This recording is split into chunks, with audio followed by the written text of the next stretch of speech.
BJP পারা final সংবর্ণ খুলব BJP জিনাপদ BJP জিনাপদ চাকপুর জায়গায় যারা মাতা কে মাতা কে বিজেপি বিজেপি বন্ধুদেরকে আজকে 18 মোড়া বিসি কৃষ্ণপুর বিধানসভার মধ্যে 43 মাইল দীর্ঘদিনের সিপিএম ছেড়ে আজকে 11 ফ্যামিলির 43 ভোটার আজকে আমাদের সঙ্গে যোগদান করেছে। ওদেরকে ধন্যবাদ, ওদেরকে ওয়েলকাম।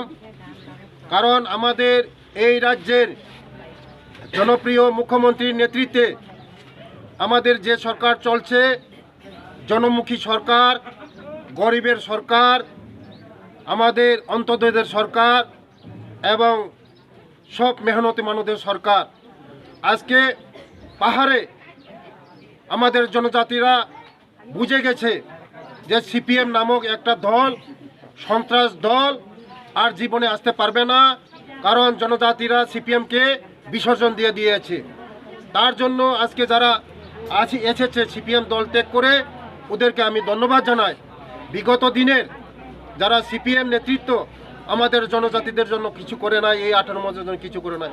আজকে আমাদের সরকার আসার পরে জলের ব্যবস্থা করে দেওয়া হচ্ছে, স্কুলের ব্যবস্থা করে দেওয়া হচ্ছে, রাস্তা ব্যবস্থা করে দেওয়া হচ্ছে, রেশনের ব্যবস্থা করে দেওয়া হচ্ছে, ঘর ঘর বাড়িঘর দেওয়া হচ্ছে। তার জন্য আজকে দলে দলে সবাই আজকে বিজেপি মুখী হচ্ছেন, আমাদের জনপ্রিয় মুখ্যমন্ত্রীর সাথে জুড়ছেন, আমাদের মোদিজির সঙ্গে জুড়ছেন। তার জন্য আগামী দিন আমার এই বিধানসভার মধ্যে বিরোধী বলতে কেউ থাকবে না। এবং শব্দকুমারের মাধ্যমে নাচানাচি করে শব্দকুমার জমাতিয়া, ওদের সঙ্গে কোনো লোক নেই, শুধু ওদের সঙ্গে কোনো লোক নেই। শব্দকুমার জমাতিয়ার বলছি আমি, আর সিপিএমকে বলছি, আপনার 2028 সনে আপনারা জিরো হবেন, জিরো। কারণ আপনাদের সঙ্গে জনজাতিরা নেই।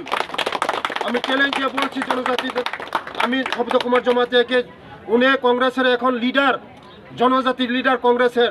আমি চ্যালেঞ্জ দিয়ে বলছি আগামী 100 বছরে আপনারা কিছু করতে পারবেন না। কারণ জনজাতিরা আমাদের সঙ্গে আছে। আমরা কথাই বলি না, কাজেও তাই প্রমাণ। আজকে 18 মোড়া আপনারা বলুন, শিক্ষা দীক্ষার কথা বলুন।